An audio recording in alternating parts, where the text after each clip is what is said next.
Hi, Robin Shooter joining you for day 5 of my fast.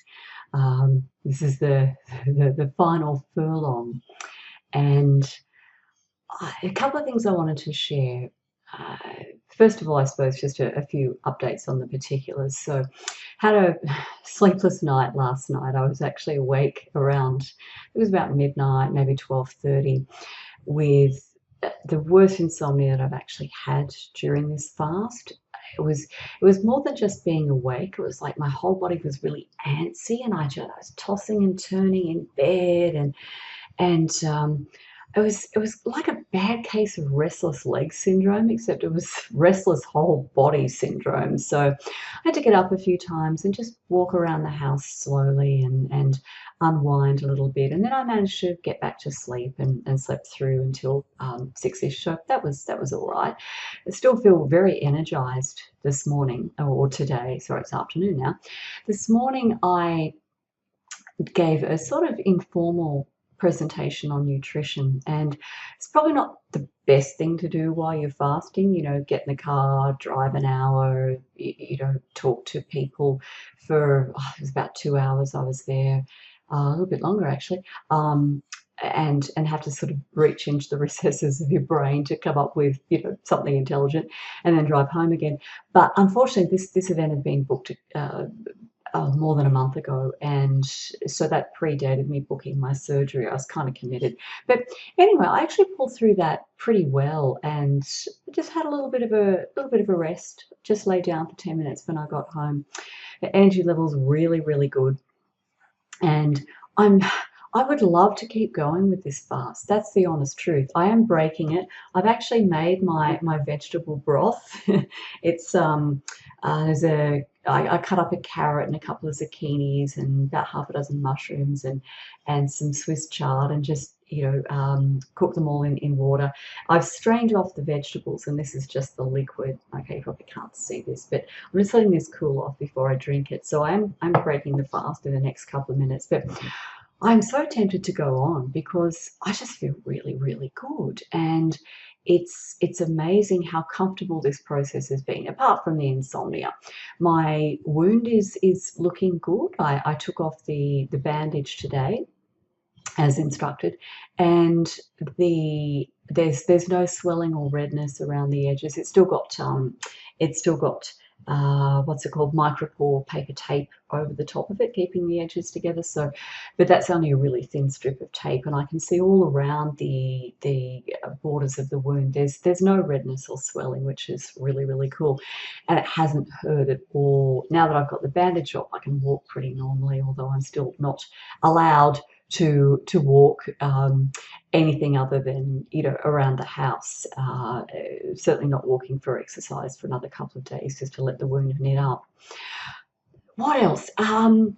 The psychological benefits of fasting are really just amazing in terms of the increased focus that I have on what's important. So, although when you're running on ketone bodies, there's some sort of higher functions of the brain that are a bit compromised, so some of your executive functions. What I've noticed is that I'm thinking much more about the things that actually matter. Like, how do I want to change my life after this fast is broken?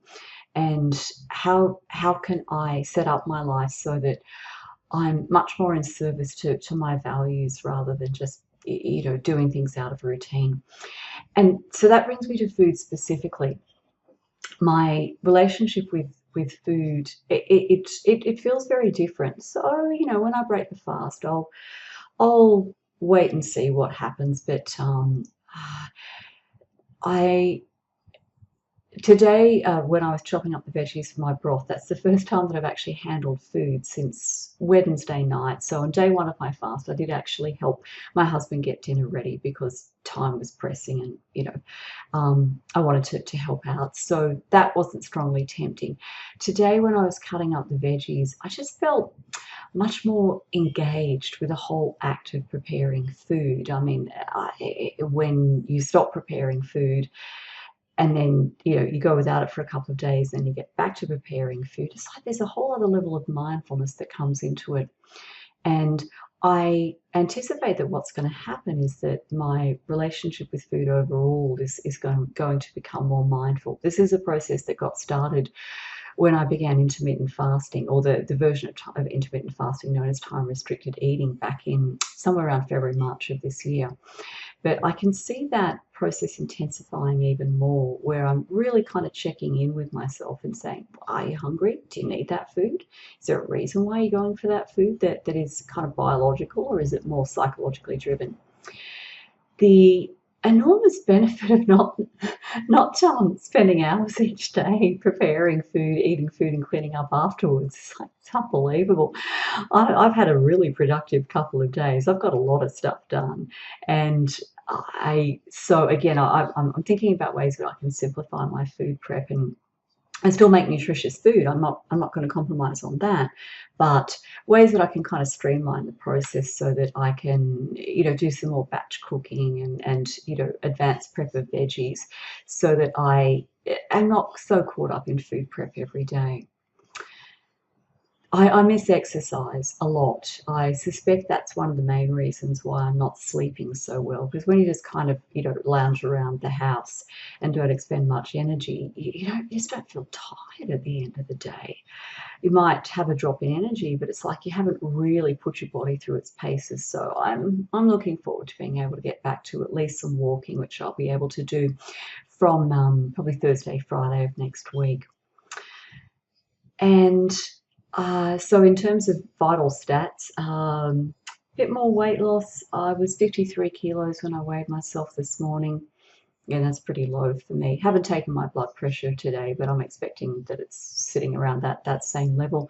I did notice when I was giving the presentation today, at first I was standing up. Bad idea. Dr. Clapper warned me about that, and that's in his fasting video as well. You just don't want to be standing up for long periods of time when you're fasting, because your blood pressure is already low. That's one of the benefits of the fast, and the blood can pool in your lower legs when you're standing. So I got a little bit woozy and realised, oh, I need to sit down, and that was fine. I felt perfectly normal after that again. So what am I going to do with this experience? As I mentioned at the outset, the whole reason for doing this, the prompt for doing this was the fact that I had this minor surgical procedure. I was going to have to, abstain from exercise for 7 days. I thought it'd be a good opportunity for a fast. The fact that fasting is so beneficial for promoting wound healing was definitely an added bonus. But I have decided that I want to do this more regularly. So aside from my time restricted eating, keeping around about a 16-hour overnight fast, I do want to initiate at least an annual 5-day fast. Maybe at some point my schedule will be sufficiently lenient that I could go 7 days. And I'm thinking maybe doing that once a year, twice a year. We'll see how we go with that. I'm going to have to block out time to do it. That's one thing that's clear. And again, I mean, the other thing that I mainly see coming out of this is just that altered relationship with food. My relationship with food is so much healthier than it's ever been in my life, but I can see this fast kind of notching it up a step. So all that said, I'm going to see if my broth is cool enough to drink. So this is the first thing that's passed my lips that isn't water since Tuesday night, and it's now Sunday afternoon. So it's nearly 5 full days of actual fasting. So let's see how this tastes. It's pretty good. I like it. It's funny looking color. It's kind of like greenish brown. Maybe not the most appealing thing in the world, but it's warm.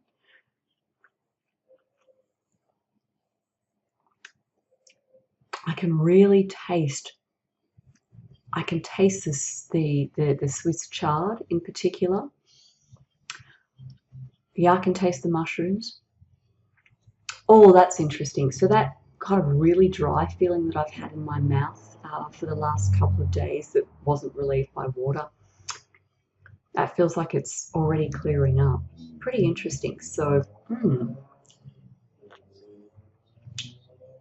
it's good. I like it. Okay, I'm gonna slowly sip my broth over the next probably half hour or so. It is important when you break a fast that you do it carefully and gently. Your whole digestive tract has been without food for however long you've been fasting, and you've got to give it time to wake up again. So I'll take about half an hour to have this. I'll have another mug of this broth made plenty. So I'll have another mug at when my family's having dinner. Tomorrow I'm on steamed veggies. So I thought, well, I'm just going to eat the veggies that I strained off when I made the broth. And then so tomorrow's Monday, and then from Tuesday onward, I can basically just go back to what I was eating before.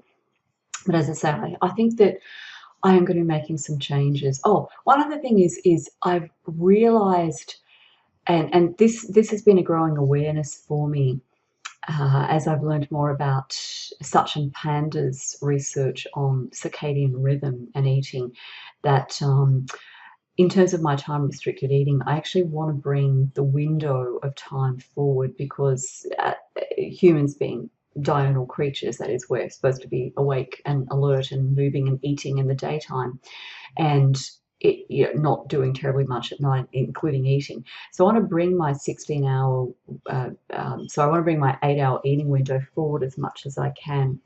So that means, eating dinner earlier, making dinner earlier, and so breaking my morning fast earlier than what I've been doing, and then having dinner earlier. So hopefully it's on the table by 6. I'm all done by 7. That's the plan. I'm going to have to do some planning to make the plan work. That's generally the that's how plans work. You've actually got to put planning steps in place to make them work. But and that way I can break my fast around 11 a.m. have a little something to eat. Fitting that in with my work schedule is kind of difficult, because I tend to just see clients back to back from 9:30 to wherever in the afternoon I finish. But okay, so these are just logistical issues that I'm going to have to sort out to make this work for myself. But definitely I want to get that earlier time frame happening. I mean, I'd love to have dinner on the table by 5. I just can't see that that's very realistic given my work schedule. Okay, so that's me. I have my final sip of broth on camera.